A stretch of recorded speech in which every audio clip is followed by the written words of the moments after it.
സ്വാഗതം. വയനാട് വന്യജീവി സങ്കേതത്തിലേക്ക് സ്വാഗതം. ചെക്കിന് ഉച്ചയ്ക്കായതുകൊണ്ട് തന്നെ നമുക്ക് സമയം ഉണ്ടായിരുന്നു. അപ്പോൾ നമ്മൾ പോകുന്ന വഴിക്ക് 1-2 സ്പോട്ടുകൾ കവർ ചെയ്തിട്ട് പോകാമെന്ന് വിചാരിച്ചു. അങ്ങനെ നമ്മൾ ആദ്യം കയറിയത് വയനാട് ഹെറിറ്റേജ് മ്യൂസിയത്തിലാണ്. അമ്പലവയലിലാണ് ഇതുള്ളത്. ഒരാൾക്ക് 50 രൂപയാണ് അഡൽസിന്, ഒരാൾക്ക് എൻട്രി ഫീ 50 രൂപയാണ്. രാവിലെ 9 മണി മുതൽ 5 മണി വരെ ഇത് ഓപ്പൺ ആയിരിക്കും. ഇതിൻ്റെ ഉള്ളിൽ പഴമക്കാർ ഉപയോഗിച്ചുകൊണ്ടിരുന്ന വസ്തുക്കളും കല്ലിലെ കൊത്തുപണികളുടെയൊക്കെ ഒരു ശേഖരണമാണ്. അപ്പോൾ നമുക്ക് എന്തൊക്കെയാണ് ഇതിൻ്റെ ഉള്ളിലുള്ളതെന്ന് കണ്ടുനോക്കാം.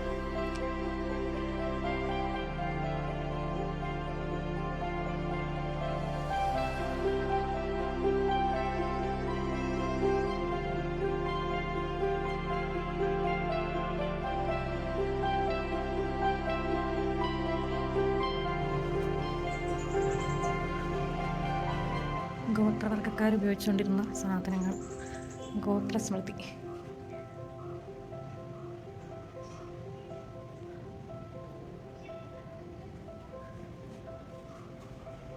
മീൻ പിടിക്കാൻ ഉപയോഗിച്ചിരുന്ന സാധനങ്ങൾ,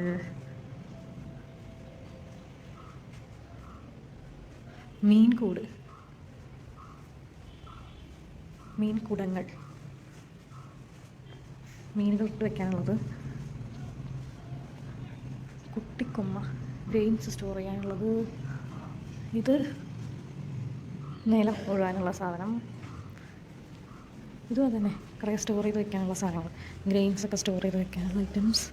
ഇത് കൂടകൾ, നമ്മളെ വീട്ടിലുള്ള സാധനങ്ങൾ, അരി പച്ചക്കറി സാധനങ്ങളൊക്കെ എടുക്കാനുള്ളത്. പിന്നെ ഇവിടെയും അതേപോലത്തെ കുറച്ച് ഐറ്റംസ് കൊള്ളാം.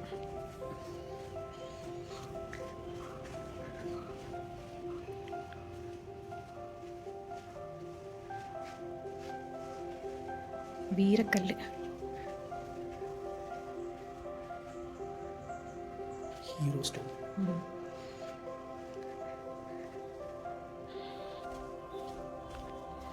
ദേവസ്മൃതി,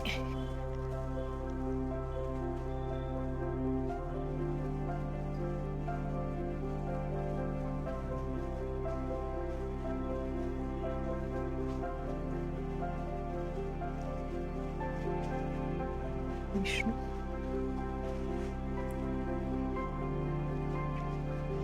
ഇത് ജീവനസ്മൃതി. വയനാടൻ ഗ്രാമീണതയുടെയും കാർഷിക വൃത്തിയുടെയും അടയാളങ്ങളായ വസ്തുക്കളും ഉപകരണങ്ങളുമാണ് ഈ വിഭാഗത്തിൽ പ്രദർശിപ്പിച്ചിരിക്കുന്നത്. ഉഴുന്നിനും കൊയ്ത്തിനും മെതിക്കാനൊക്കെ വേണ്ടി ഉപയോഗിച്ചിട്ടുള്ള കുറച്ച് വസ്തുക്കളാണ് ഈ സെക്ഷനിലുള്ളത്.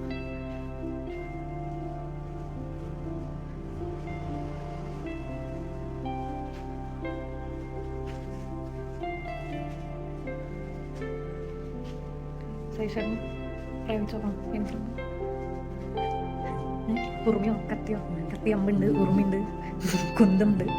നമുക്ക് ആവശ്യം വരും, വീട്ടിലാവശ്യം വരും. തണ്ണി പെരുക, ഇതൊക്കെ വീട്ടിലുണ്ട് കേട്ടോ. പെരുകയൊക്കെ മൂന്നാല് കൊണ്ടുള്ള ഇതിലാണ് പാല് ഉപയോഗിച്ച് സ്റ്റോർ ചെയ്ത്. അങ്ങനെ എല്ലാ സെക്ഷൻസും കഴിഞ്ഞ് പുറത്തിറങ്ങി